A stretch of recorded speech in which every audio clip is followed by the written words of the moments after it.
अच्छा, अस्सलाम वालेकुम, welcome back to Virtual Academy. अच्छा, आज के जो कुछ एमसीक्यूज़ हैं, मॉक टेस्ट नंबर 21 है, 1 जुलाई 2025 के कुछ एमसीक्यूज़ वो डिस्कस करेंगे। ठीक है, सबसे पहले कुछ इंग्लिश के एमसीक्यूज़ हैं। इंग्लिश में जो है वो what does the word compile means, ये आया हुआ था कि कंपाइल वर्ड है उसकी मीनिंग क्या है। कंपाइल का मतलब होता है कलेक्ट करना या अरेंज करना। ठीक है, उसके अलावा क्वेश्चन नंबर 2 है choose the correct meaning of the device. Device की करेक्ट मीनिंग क्या है? इन्वेंट या प्लान बोलते हैं इसको। एक मिनट।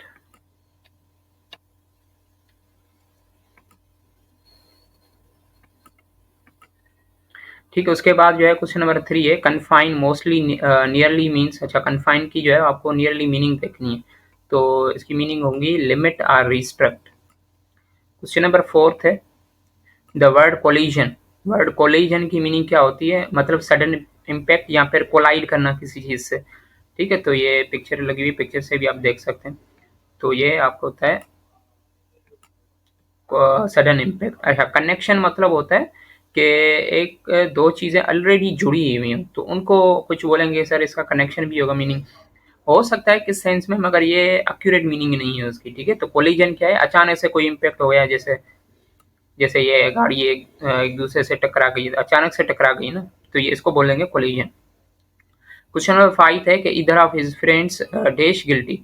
तो एक चीज आप याद रखें हमेशा कि जो इधर होता है वो हमेशा अपने साथ जो है वो जो है फर्स्ट फॉर्म जो है वो हेल्पिंग वर्ब जो होता है इज या फिर वाज होगा, तो वो हमेशा कैरी करता है। ठीक है, तो यहाँ पे इधर हमेशा क्या करेगा? इज, इधर या फिर और, या इधर या फिर नॉर।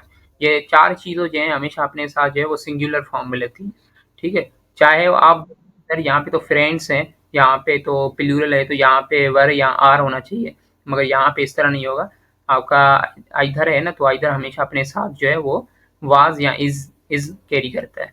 ठीक है, ये हमेशा बच्चे गलती करते हैं, तो यहाँ पे आप याद रखें हमें। एफ टू आई स्पेसिफाई का क्वेश्चन था कि ही कंप्लीटेड द वर्क। अब ये एग्जैक्ट नहीं था, इस टाइप का ही था, तो मैंने अपने हिसाब से बना के आपको बताया हुआ कि इस तरह इस टाइप का ही क्वेश्चन था।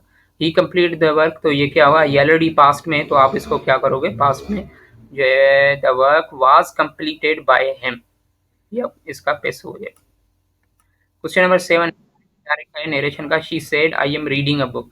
तो शी सेड कॉमा हटा के ये इन्वर्टेड कॉमास दैट, फिर इसके अलावा आई जो है कन्वर्ट हो जाएगा ही में, he was reading a book.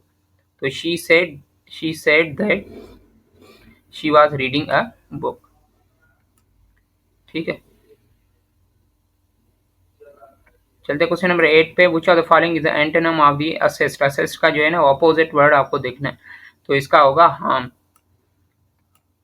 ठीक है, असेस होना है हेल्प करना, सपोर्ट करना। अब प्रोटेस्ट तो नहीं होगा किस हद तक, आपकी इसकी मीनिंग डी जो है वो करेक्ट है। Choose the correct preposition. Preposition आपको देखना है, she is a good dash mathematics, तो ये होगा हमेशा कोई भी चीज स्किल वाली हो ना वहां पे हमेशा एट लगाते हैं। तो अब ये मैथमेटिक्स जो है ना सब्जेक्ट तो है, मगर वो इसमें आप बार बार प्रैक्टिस करते हो। ठीक है, तो इसीलिए आपने एट लगाया हुआ है। तो हमेशा कोई भी चीज अगर प्रैक्टिस की हो तो वहां पे आप हमेशा एट लगाएंगे, जैसे मैथमेटिक्स है, स्टेटिस्टिक्स है, इस तरह के। क्वेश्चन नंबर 10 है डिटरमाइन एंड फाइंड। ये डिटरमाइन और फाइंड जो है दोनों क्या है? नाउन्स हैं, एडजेक्टिव है, सिनोनिम्स हैं या एंटोनिम्स हैं। तो डिटरमाइन भी होता है किसी चीज की एग्जामाइन करना, मतलब जांच वगैरह करना। फाइंड भी होता है जांच वगैरह करना, तो ये दोनों क्या है? आपस में सिनोनिम्स है। ठीक है, चलते हैं क्वेश्चन नंबर 11 पे कि एसिड बेस रिएक्शन जो है हमेशा क्या होते हैं। तो एसिड बेस रिएक्शन जो है कभी कभार दोनों ये हो सकते हैं, रिवर्सिबल भी इरिवर्सिबल भी।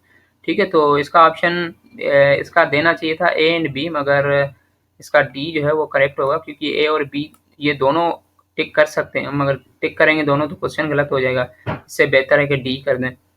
ठीक है, ईस्टर जो है वो किसकी वजह से फॉर्म होती है? ईस्टर का जो प्रोसेस होता है जिसको फॉर्मेशन होती है उस प्रोसेस को हम क्या बोलते हैं? ईस्टरिफिकेशन बोलते हैं।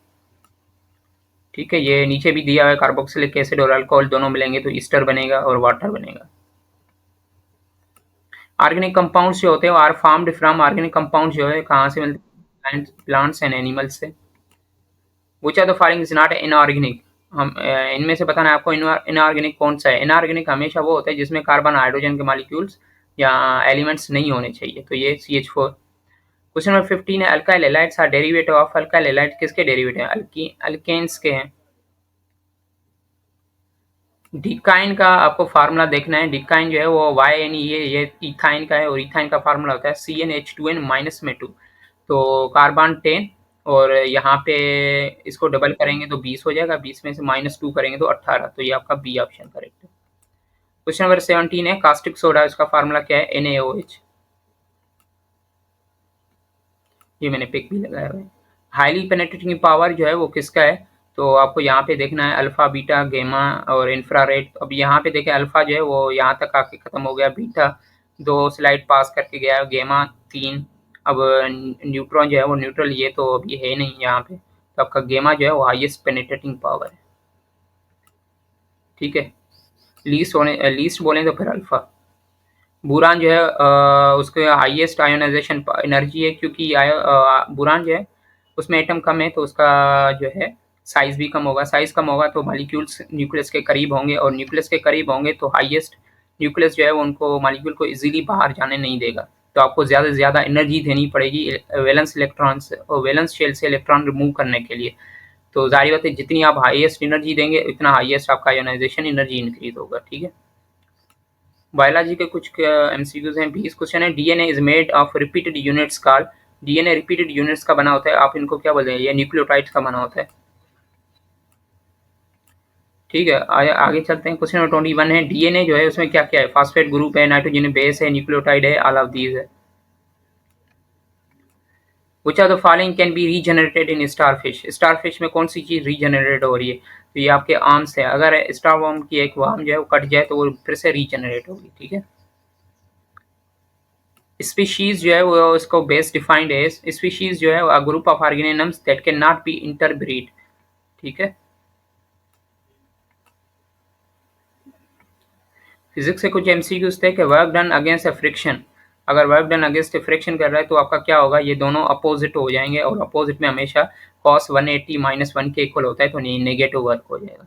Acceleration horizontal component of projectile. आपको याद है कि पूरे प्रोजेक्टाइल मोशन में जो आपका हॉरिजॉन्टल कंपोनेंट होता है वो रिमेन कांस्टेंट रहता है, और आपका जो क्या होगा ये 0 होगा। डायमेंशन एक्सेलरेशन की क्या होगी? L/t²। एनर्जी जो है उसका यूनिट क्या होगा? जूल होगा।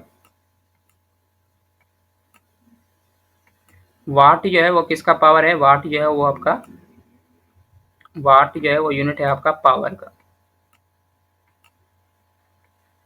ठीक है। उसके बाद जो है वो मैग्नेटिक फ्लक्स है, उसका यूनिट क्या होगा? टेस्ला। टेस्ला है। उसके अलावा 30 है photo electric effect was described bye. Photo electric effect जो है वो किसने डिस्क्राइब किया हुआ है? तो ये आपका है आइंस्टाइन।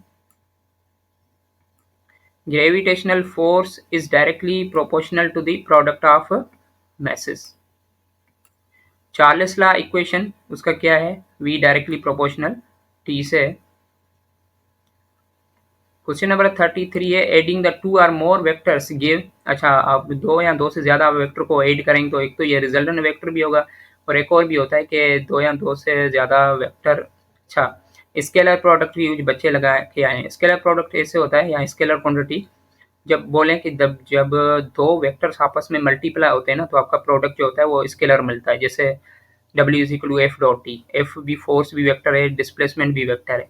जब दोनों को कंबाइन करेंगे तो आपके पास स्केलर प्रोडक्ट मिल जाएगा। मगर यहाँ पे आपको ट्राइंगुलर वेक्टर एडिशन के मुताबिक पूछ रहा है, तो ये आपका क्वेश्चन जो होगा वो ए होगा। In which system is volume constant? हाँ, वॉल्यूम जो है किस में कांस्टेंट होता है? आइसोकोरिक में। आइसोबेरिक में जो होता है वो प्रेशर कांस्टेंट होता है। आइसोथर्मल में टेम्परेचर कांस्टेंट होता है, और एडियाबेटिक में ना एनर्जी इन होती है ना एनर्जी आउट होती है, ठीक है। तो आज के ये कुछ MCQs थे।